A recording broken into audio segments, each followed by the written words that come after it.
Bonjour à tous. Donc, c'est un moment très solennel, et d'ailleurs, j'ai amené un petit cœur en forme de pierre qui a toute une histoire. Vous voyez, c'est une pierre, mais en forme de cœur, et elle vient d'Auroville. Et c'est l'histoire d'un cœur de pierre, qui a demandé à la mer de s'ouvrir, d'ouvrir son cœur.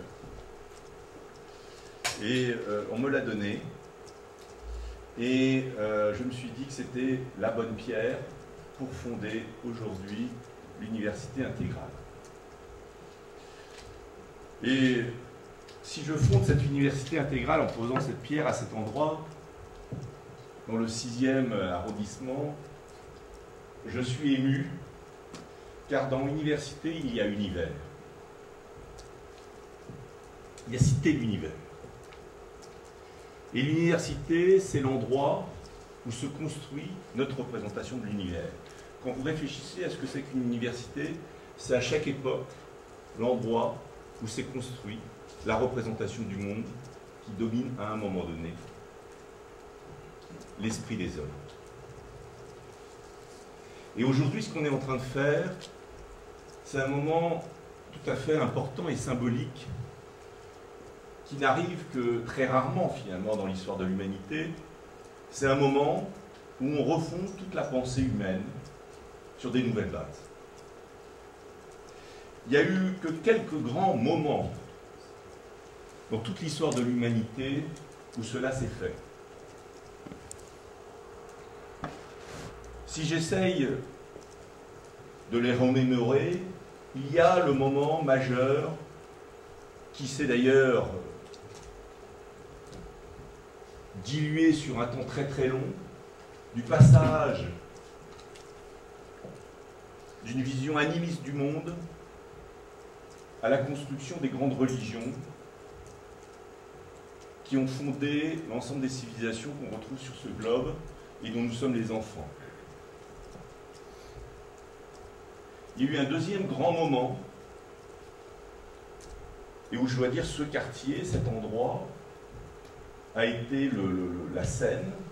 Ça a été le moment où l'université est sortie du giron de l'Église pour s'inscrire dans une connaissance du progrès et d'une indépendance et d'une liberté de la pensée par rapport à la religion. Ça a été un deuxième grand moment de la fondation de ce que nous appelons aujourd'hui une université. Et effectivement, la Sorbonne, à quelques centaines de mètres d'ici,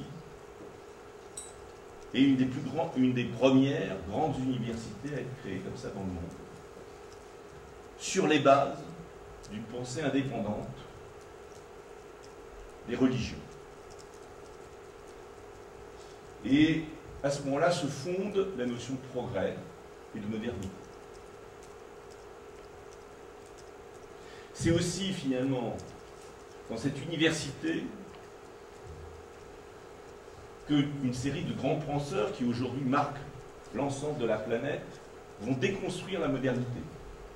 Je pense à Foucault, à Gilles Deleuze, à Lyotard, qui vont expliquer les limites de la pensée moderne et créer ce courant de pensée connu dans le monde entier comme la postmodernité.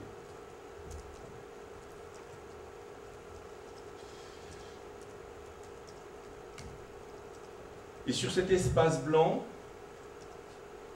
vient s'inscrire à ce moment-là toute une série de penseurs qui vont essayer de penser l'au-delà. Qu'est-ce qu'on peut construire au-delà de cette déconstruction de la modernité?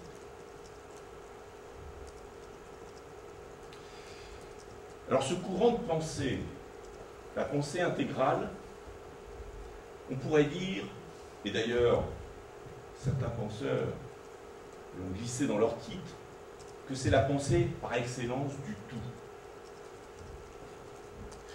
Donc dire que c'est la pensée du tout, c'est aussi dire que c'est la pensée du rien. Là, on pourrait faire du De Vos. Mais d'une certaine manière, c'est vrai. Et c'est vrai aussi que toute pensée est intégrale, toute philosophie est intégrale.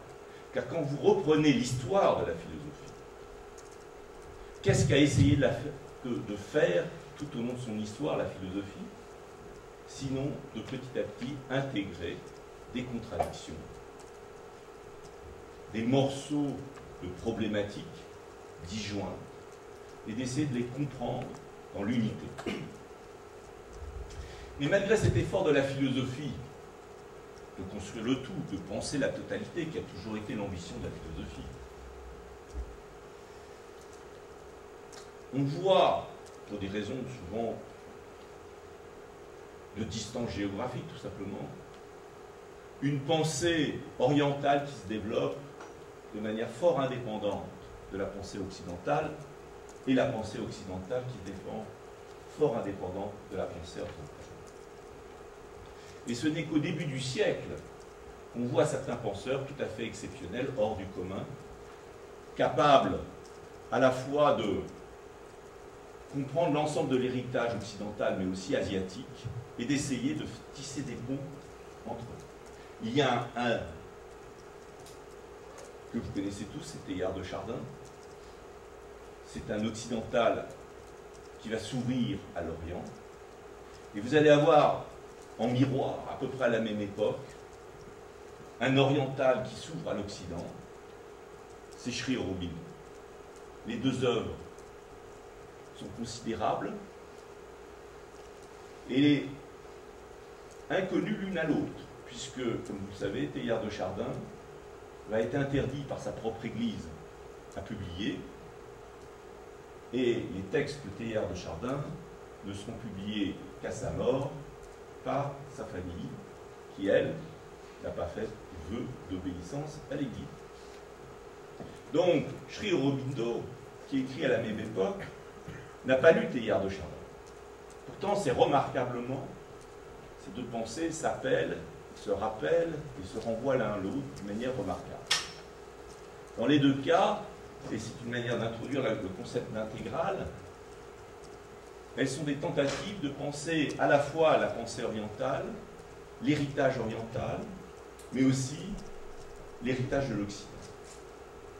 Et c'est une des grandes caractéristiques de la pensée intégrale, d'où son nom intégral, c'est d'avoir essayé de penser l'ensemble des contradictions, des points de vue de la planète. Alors qu'est-ce que c'est qu'une université intégrale ?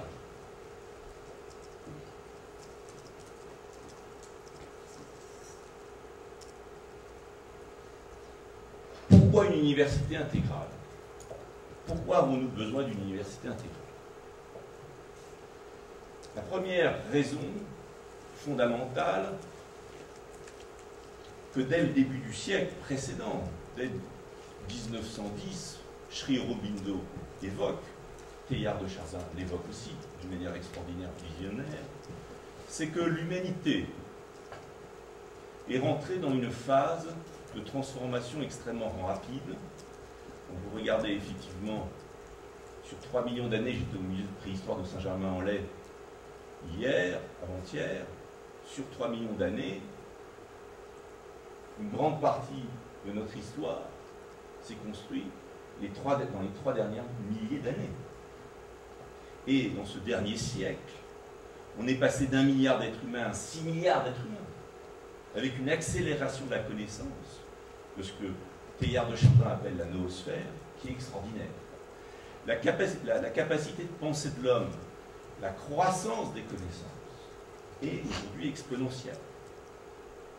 Dans les 10 ans qui viennent, l'humanité va connaître un changement, une transformation de civilisation plus importante encore que celle du siècle dernier.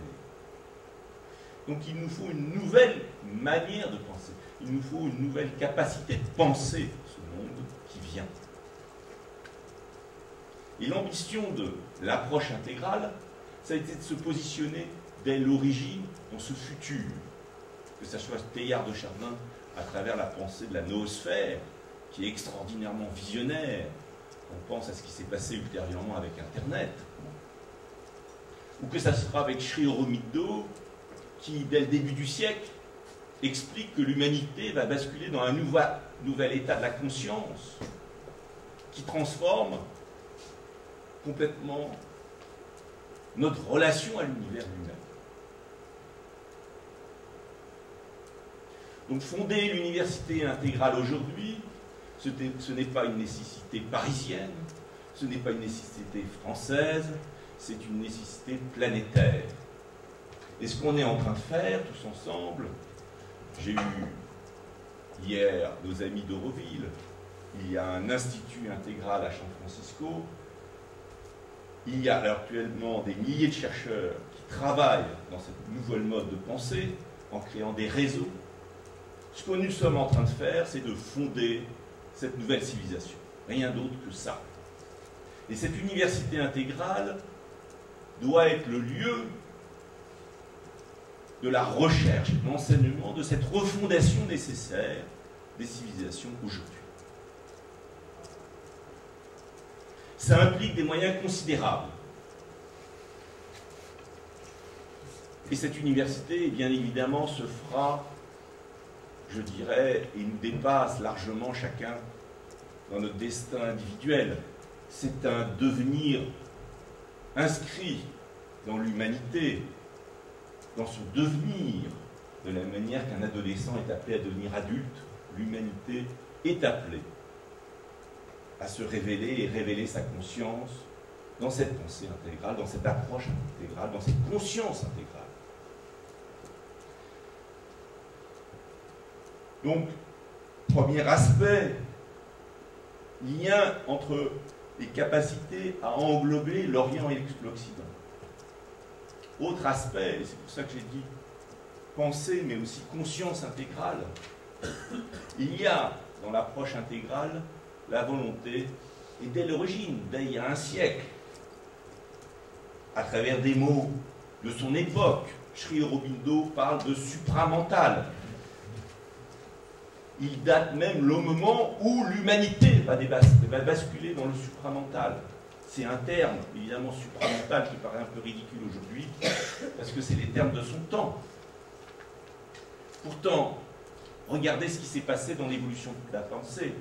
Exactement à la date où Sri Aurobindo prédit le basculement de l'humanité dans une approche supramentale, effectivement, la dialectique hegélienne qui a dominé l'ensemble de la pensée depuis 5 siècles, depuis 1000 ans, est dépassée par l'approche systémique.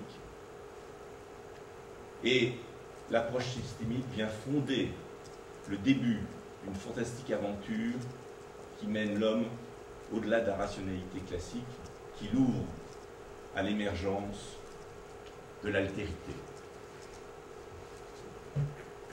Donc, une autre idée essentielle de la pensée intégrale, c'est bien que la rationalité nous fait comprendre un certain parti de l'univers, que cette rationalité est capitale.